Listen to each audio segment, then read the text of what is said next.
Hello everyone, Anna from Cat Realty here, today in a bit of a different format. And today I'm going to have a bit more of an informal conversation with you about the Jornadas Mundiais da Juventude, which is the event that is currently going on mostly in Lisbon, and translating, I believe it is the World Youth Journeys. And it's brought millions and millions of people and youth to Lisbon, and they have been spreading out a bit to other locations in Portugal. For example, last weekend, just before it started, there was a lot of groups in Porto, and Porto was a bit chaotic. And some other locations that especially the ones that are faith-related, like Alcobaça, also have been experiments an increase of visitations.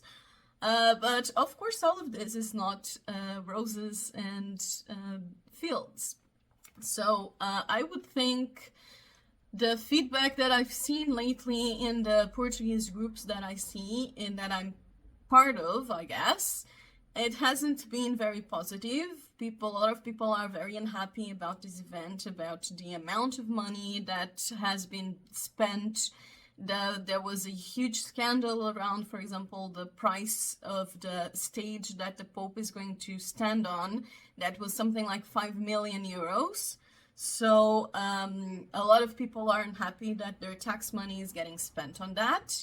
And this is also leading, with, of course, the sheer amount of people coming, it's also leading to a huge increase in housing prices, and especially temporary housing. And we've been seeing some absolutely ridiculous ads for housing, and even like beds in rooms for 1,000 euros and stuff like that.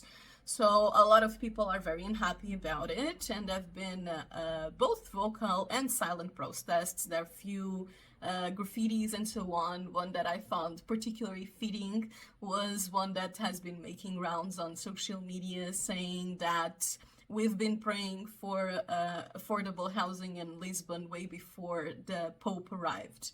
So that was a funny, true one. And on top of that, there is also the typical government trying to hide the problems of the city situation when there's this kind of big international event. There's been people, the homeless population of Lisbon, although it is not extremely prominent, it still exists, and it's been hidden to an extent. So locations where homeless people used to gather have been made impossible to gather on. So they've put like vases and stuff like that and benches to make it impossible for people to settle there.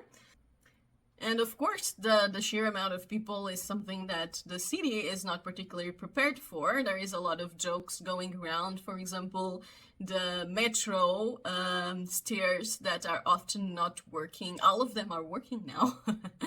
And some incidents, interesting incidents, like our Lisbon agent Graciosa, she has been telling us that they even closed a bunch of metro stations because of the amount of people, which I find it's a bit ironic, because it's the most efficient way for large groups of people to gather around and move around. So they pretty much closed that means of transport in a few locations, so I don't know exactly how that is helpful.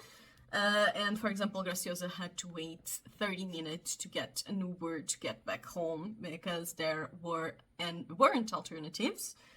Another very polemic situation is, of course, the child abuse situation. There were a lot of scandals, a lot around child abuse in the Catholic Church in Portugal.